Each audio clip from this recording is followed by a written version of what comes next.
Olá, tudo bem? Está no ar mais um Universiciência, o primeiro programa brasileiro de TV e internet, produzido por meio da colaboração entre TVs e instituições de ensino superior públicas nordestinas. Veja o que vamos conhecer hoje. Pesquisa da Universidade Federal de Sergipe aponta que as mulheres mais pobres são as mais afetadas em relação à saúde mental durante a pandemia. Na Universidade Federal da Bahia, cientistas estudam a violência digital durante o período da pandemia causada pelo novo coronavírus. E ainda, um projeto da Universidade Estadual da região Tocantina do Maranhão busca melhorar o crescimento e resistência do feijão calbi.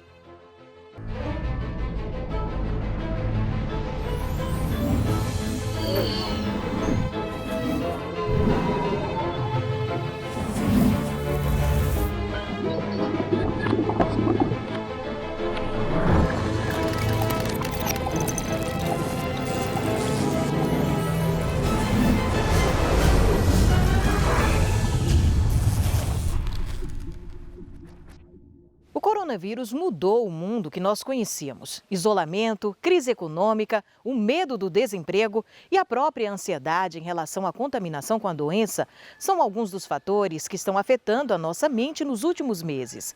Uma pesquisa feita pela Universidade Federal de Sergipe mostra que as mulheres são as mais afetadas em relação à saúde mental durante a pandemia.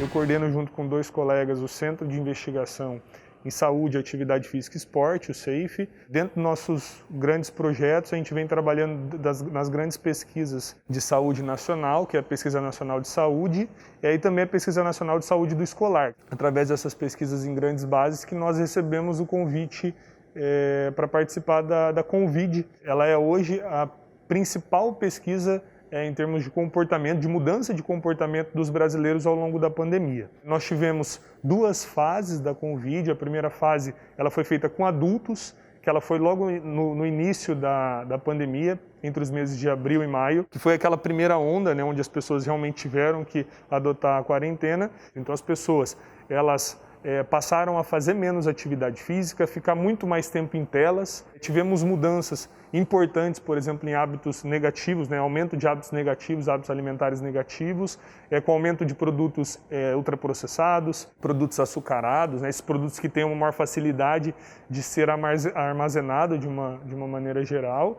Também identificamos aumento, por exemplo, em consumo de tabaco, né, de fumo, e também de bebidas alcoólicas ao longo desse primeiro momento, e isso de alguma forma foi associado a indicadores de saúde mental. Das coisas mais interessantes, talvez, que a gente encontrou na pesquisa, sobretudo nesse momento inicial na pesquisa com adultos, foi que os grupos da população mais afetados foram as mulheres. A gente percebeu que as mulheres proporcionalmente aumentaram mais consumo de álcool ao longo da pandemia. Nós tivemos problemas de saúde mental muito mais agravados nas mulheres, né, e sobretudo as mulheres mais novas, porque a nossa hipótese era que talvez grupos mais velhos, né, os mais idosos com morbidades, que era uma preocupação desde o início da pandemia, fossem, né, aqueles que mais se preocupassem, tivessem sido mais afetados, mas não foi o que nós observamos, né? Além das mulheres mais jovens,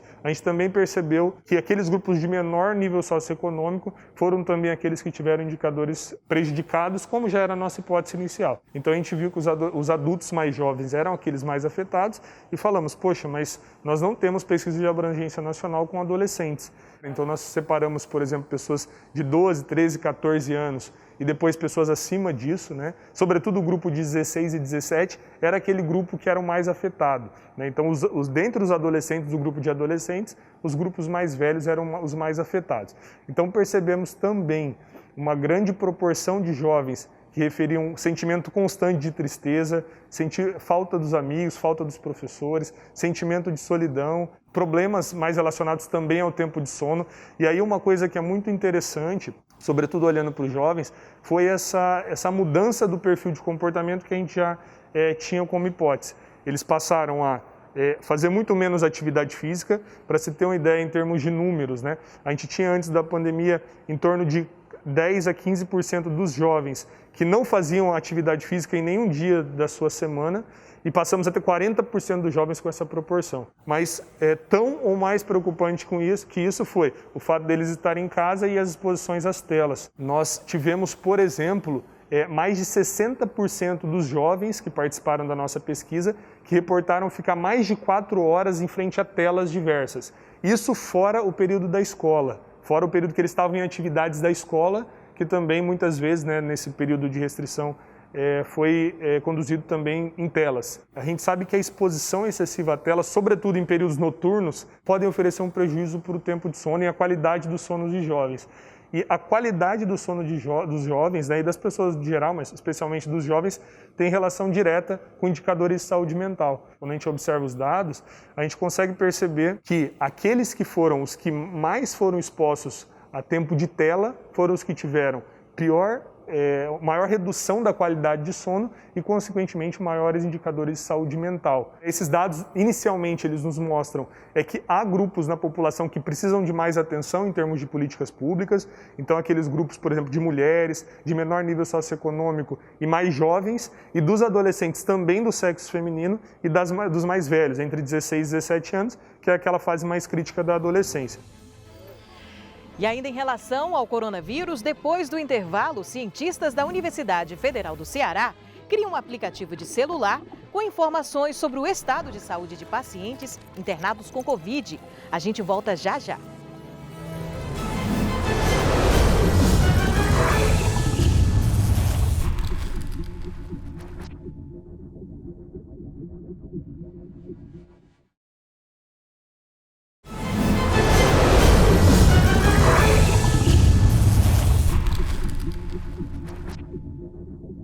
A pandemia do novo coronavírus nos obrigou a um necessário isolamento social.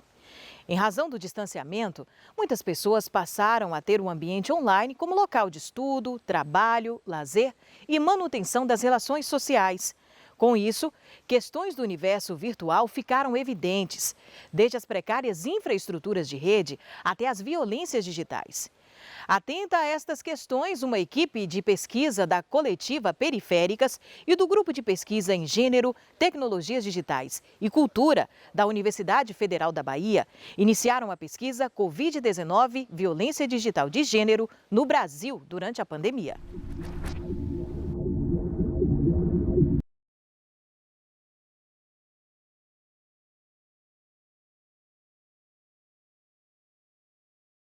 O que vem a ser violência digital de gênero? Queria apresentar para quem ainda nunca ouviu falar no assunto, Tiane.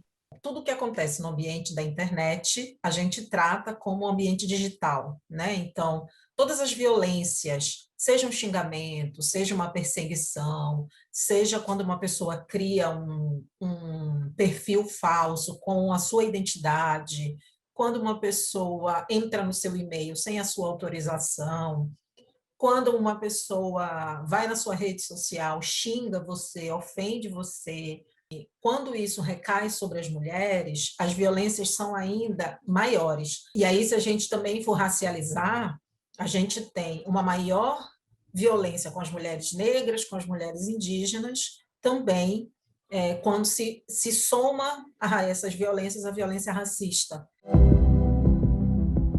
A pesquisa sobre violências digitais contra mulheres durante a pandemia de Covid-19 ocorreu ao longo de 4 meses no ano de 2020.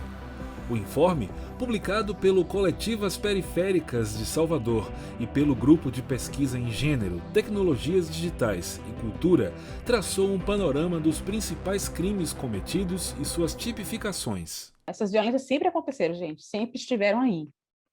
A internet, sabe, ela consegue publicizar esses casos. Então, assim, as pessoas, cada vez mais, inclusive, elas estão se apropriando desse meio digital para contar o que aconteceram com elas, relatar essas violências, né? E muitas vezes a gente fala de violência aqui porque nós sabemos que são violências, mas tem muita gente que passa por essas coisas e não sabe ainda que é violência, porque muitos nomes dessas violências elas estão em inglês, né? Então, assim, stalking, tem uma que é que o cara tira a camisinha sem contar para a parceira. E é isso, assim, a gente está, inclusive, trazendo isso para o português, né? Já tem várias tipificações hoje, né? O stalking hoje é perseguição. Inclusive, tem uma lei recente que se constatou a tipificação lá de perseguição online como uma violência, quer dizer, não só como violência, como também um crime. O que é uma violência tipificada? Uma violência que foi nomeada e descrita, né? Então, ela tem um nome e ela tem uma descrição. Uma pessoa está insistentemente mandando e-mail para você e você não quer mais receber e-mail daquela pessoa e você já disse, não quero mais receber e-mail seu. Uma pessoa manda mensagem no WhatsApp para você e você já disse, não quero receber mensagens suas, para de me mandar mensagem. E a pessoa insiste, isso é uma violência. Não, e quais violências são mais evidenciadas nessa pesquisa de vocês? Um resultado? Tem sextorção, que é essa captura, né, de imagens íntimas que você tem, e a pessoa, o ex-namorado, proximamente, começa a te chantagear, de que se você não fizer algo para ele, ou voltar o namoro, enfim, que ele vai compartilhar essas imagens para outras pessoas, para a internet, para a família, para jornal. Isso está acontecendo muito com jovens, gente, com adolescentes. Então, esses meninos estão imprimindo essas imagens, colocando por toda a escola, sabe? Então, as plataformas e a legislação brasileira ainda precisam se concentrar mais em resolver essas violências. A gente não pode desistir. Por mais difícil que seja, a gente precisa insistir nessas denúncias, porque só fazendo pressão é que a gente vai conseguir que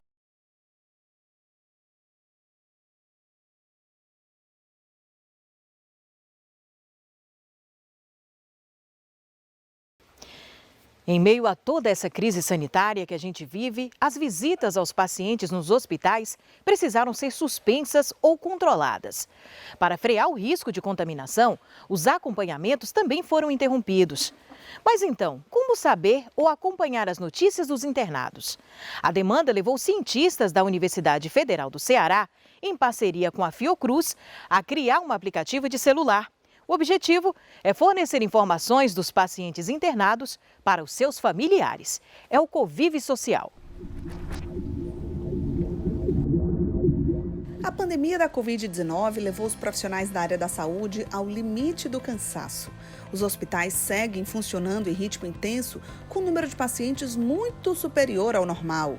No Hospital Geral de Fortaleza, além dos casos atendidos em diversas especialidades, a unidade também passou a acolher pessoas contaminadas pelo coronavírus. Até um hospital de campanha, anexo ao prédio principal, precisou ser criado para dar conta de tantos doentes. Em meio a toda essa crise, por questões de segurança sanitária, as visitas aos pacientes precisaram ser suspensas. Também pelo risco de contaminação, não pode mais haver acompanhante para os pacientes internados. Surgiu então um novo problema: como trazer para as famílias aqui fora notícias dos que estão se recuperando lá dentro. A solução temporária, segundo a assistente social do hospital, foi ligar para os familiares uma vez por dia, uma atribuição a mais para os médicos já tão sobrecarregados. A gente sabe que isso às vezes não acontece da forma como todos nós desejaríamos, né? Porque tem uma sobrecarga de atendimento no hospital e muitas vezes o médico fica entre ou eu me comunico com as famílias ou eu faço o atendimento, né, assistencial para os pacientes. Para tentar resolver esse problema, o hospital procurou a Fiocruz, que se juntou ao UFC para criar uma plataforma digital de comunicação, batizada de Convive Social. O projeto já passou pela fase de pesquisa. Para compreender o problema, médicos, enfermeiros, assistentes sociais, fisioterapeutas, pacientes e familiares foram ouvidos pelos pesquisadores. Estamos fazendo todo um trabalho minucioso para entender qual a necessidade do usuário e para que assim a gente possa desenvolver essa aplicação. Então, é um processo que é demorado, é um processo que exige muita dedicação e precisa realmente ir a fundo. E a missão de construir uma solução digital foi dada a pesquisadores das áreas da medicina, tecnologia da informação e sistemas e mídias digitais. O projeto envolve, além da Fiocruz e Funcap, mais de 20 pesquisadores da UFC em Fortaleza, Sobral e Quixadá, do Instituto Federal e das universidades Nova de Lisboa e Aveiro, em Portugal. Uma das coordenadoras explica que a plataforma será um aplicativo para celulares, de fácil preenchimento para médicos e simplificada para a boa compreensão das famílias. O médico vai entrar, vai colocar essas informações, vai colocar alguma observação que ele julgue necessário e a família vai ter acesso a essa informação. Mas ainda é muito cedo para a gente delimitar as funcionalidades todas. As primeiras versões da plataforma devem começar a ser testadas nos próximos dias.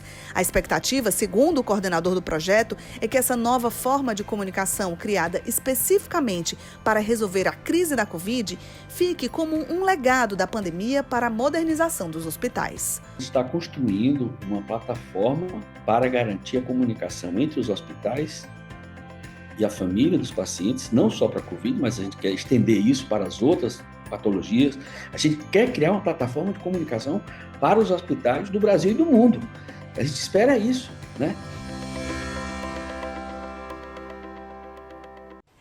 E daqui a pouco a gente está de volta com um projeto desenvolvido por cientistas da Universidade Estadual da região Tocantina do Maranhão. O trabalho promete melhorar a produção e a qualidade do feijão calpi. É depois do intervalo.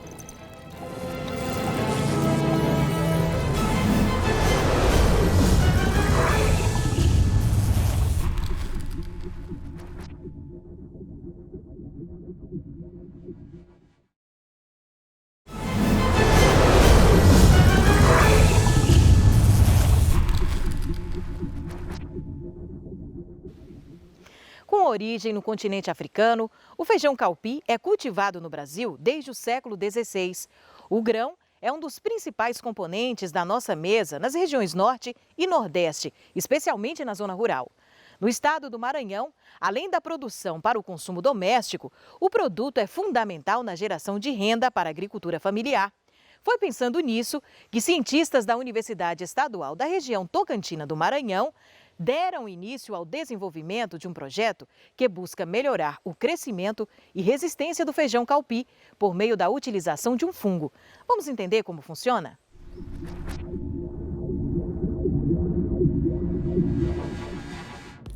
Feijão macaça, feijão de corda, feijão de praia, feijão da colônia, feijão miúdo, feijão manteiguinha. São vários os nomes populares pelos quais o feijão calpi é conhecido. Cultura de origem africana, o cultivo do feijão calpi foi introduzido no Brasil na segunda metade do século XVI pelos colonizadores portugueses no estado da Bahia, sendo então disseminado para todo o país. O feijão calpi é um dos principais componentes da dieta alimentar nas regiões Norte e Nordeste do Brasil, especialmente na zona rural. No estado do Maranhão, a produção destina-se ao consumo doméstico e possui grande importância na geração de renda da agricultura familiar. Foi pensando nisso que a professora Ivaneide Nascimento, da Universidade Estadual da região Tocantina do Maranhão, o EMASul, deu início ao desenvolvimento de um projeto que busca melhorar o crescimento e resistência do feijão calpi por meio da utilização de um fungo. Esse projeto, seleção e caracterização de isolados de tricoderma, com o objetivo de testá-lo na resistência do feijão calpi para reduzir a incidência de doença no campo e ajudar na promoção do crescimento dessa cultura. Por que o feijão calpi? O feijão calpi é uma cultura cultivada principalmente na agricultura familiar por pequenos produtores. Eles possuem problema de usar baixa tecnologia, então as interferências na produção dessa cultura, principalmente pela incidência de doença no campo. Então esse projeto ele vem com esse objetivo, ajudar o produtor a ter uma produção de boa qualidade e sem uso de agrotóxico, que pode trazer toxicidade, pode trazer doenças ao próprio agricultor, né? Esses fungos de tricoderma, eles fazem parte da micoteca da Universidade Estadual do Maranhão. Então nós temos uma equipe de professores nesse projeto. Então nós temos pesquisadores da UEMASul, nós temos pesquisadores da UEMA, inclusive com aluno de doutorado, E temos acadêmicos do curso de agronomia aqui da UEMASul e acadêmicos do curso de ciências biológicas da UEMASul. Esse projeto é desenvolvido em 3 etapas. Quando adquirimos os fungos, né, que nós chamamos de tricoderma, ele é extraído das próprias plantas ou do solo, e aí levamos esse fungo para o laboratório, multiplicamos eles em placa como essas, né, que a gente chama de placa de Petri, com meio de cultura, e aí nós colocamos esse fungo para crescer, para depois utilizar no próprio laboratório, na casa de vegetação e em campo. A nível de laboratório, o fungo tricoderma controlou o crescimento desse fungo chamado de fusário, né, o que a gente diz que inibiu, impediu o crescimento desse fungo. Com esses resultados de laboratório, nós fomos para a segunda etapa, em que nós testamos novamente o fungo tricoderma na planta. Então, cultivamos a semente de feijão, germinou, quando cresceu, com 15 dias inoculamos o fungo que causa a doença, no caso fusário, e aí no terceiro momento esse experimento ele foi instalado em campo. Quanto à implantação do experimento em campo no ano de 2020, esse projeto nos mostrou ser bastante promissor, devido à baixa incidência de doenças em campo. A mela foi a única doença que apareceu, que surgiu em campo, né? Como essa foi a única doença que surgiu em campo, nós achamos esse resultado bastante positivo. Na planta, a gente conseguiu averiguar uma promoção de crescimento a partir desse fungo. Houve uma diminuição no aparecimento de doenças. Houve também uma maior quantidade de clorofila nas folhas das plantas, aumentando a sua quantidade produtiva, né? Então, nós podemos dizer que os fungos tricoderma, eles têm todo um potencial para ser utilizado na agricultura familiar, contribuindo para que nós tenhamos uma agricultura sustentável, né, com baixo índice aí de agrotóxicos e com baixo índice também até do próprio uso de uma adubação mineral. O projeto ele tem uma grande importância, né, para essa questão econômica dos pequenos produtores, já que com a diminuição da utilização dos químicos industriais e a utilização desses produtos biológicos, eles conseguem reter para eles esse valor que seria utilizado nesse químico e também aumentar a sua produtividade da mesma forma. Então esse produtor, além de ter alimento para si próprio, para sua família, eles vão ter mais alimento disponível para ser utilizado no mercado, ser vendido. Além também de produzir um alimento que é orgânico, um produto que ele vai ter menos quantidade de químicos industriais nele, e esses compradores que irão adquirir esse alimento, eles vão ter a certeza de que estão consumindo um alimento de alta qualidade. O feijão calpi é um dos feijões mais utilizados, né, mais comercializados a nível da agricultura familiar, e os próprios nordestinos eles consomem muito esse feijão calpi. Então, vale a pena investir na pesquisa com esse fungo para controlar doenças. Nós pensamos também no futuro formular um produto à base desse fungo que possa ser pensado em comercializar e ser de fácil acesso para o agricultor familiar, contribuindo dessa forma com a sustentabilidade ambiental. É isso. A Universidade Pública descobrindo novas soluções para a agricultura familiar. Bom, por hoje é só. No próximo Universiência, a gente está de volta com mais pesquisas do Nordeste para você. Até lá!